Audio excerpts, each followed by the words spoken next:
National health mission ద్వారా recruit అయిన mid level health provider sir. మీ గవర్నమెంట్లో ఈ ఆడబిడ్డలు ఎస్సీ ఎస్టీ బీసీ నుంచి రిక్రూట్ అయిన కమ్యూనిటీ హెల్త్ ఆఫీసర్ని సార్ మీ గవర్నమెంట్లో రిక్రూట్ తీసుకొని గత ప్రభుత్వంలో మాకు జరిగిన అన్యాయాలు మాకు చాలని జీతాలు వేశారు సార్.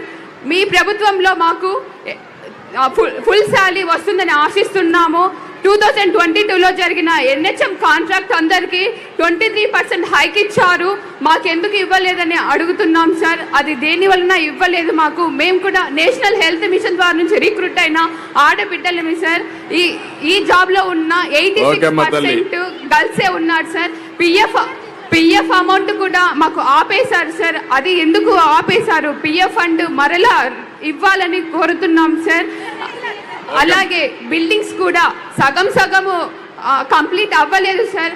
ఈ ఆడబిడ్డలు రెంట్ కట్టలేకపోతున్నాం సార్. ఆ జీతాలు చాలటం లేదు. 23,000 పల్లెటూర్లలో హెల్త్ అండ్ వెల్నెస్ సెంటర్స్లో 9 to 4 8 PM వరకు సర్వేలు చేస్తూ కష్టపడుతూ ఉన్న జీతాలు చాలని ఆడబిడ్డలు ఉన్నాం సార్. శాలరీ పెంచాలని కోరుతున్నాం సార్.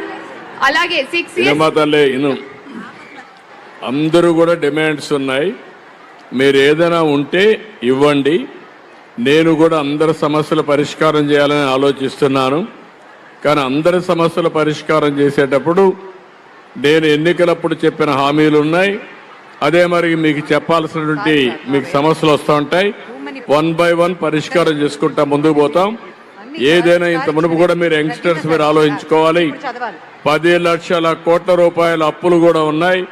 వడ్డీ కట్టాలి, అప్పు తీర్చాలి, సంపద సంపాదించాలి, మళ్ళీ దీన్ని తిరిగి పే చేస్తూనే ఉండాలి. నేనేదో రాజకీయ నాయకుడు మారిగా అవతల మారిగా బుకాయించడం లేదు. మీవి న్యాయమైన కోరికలన్నీ ఎగ్జామిన్ చేస్తా, న్యాయం చేస్తాను.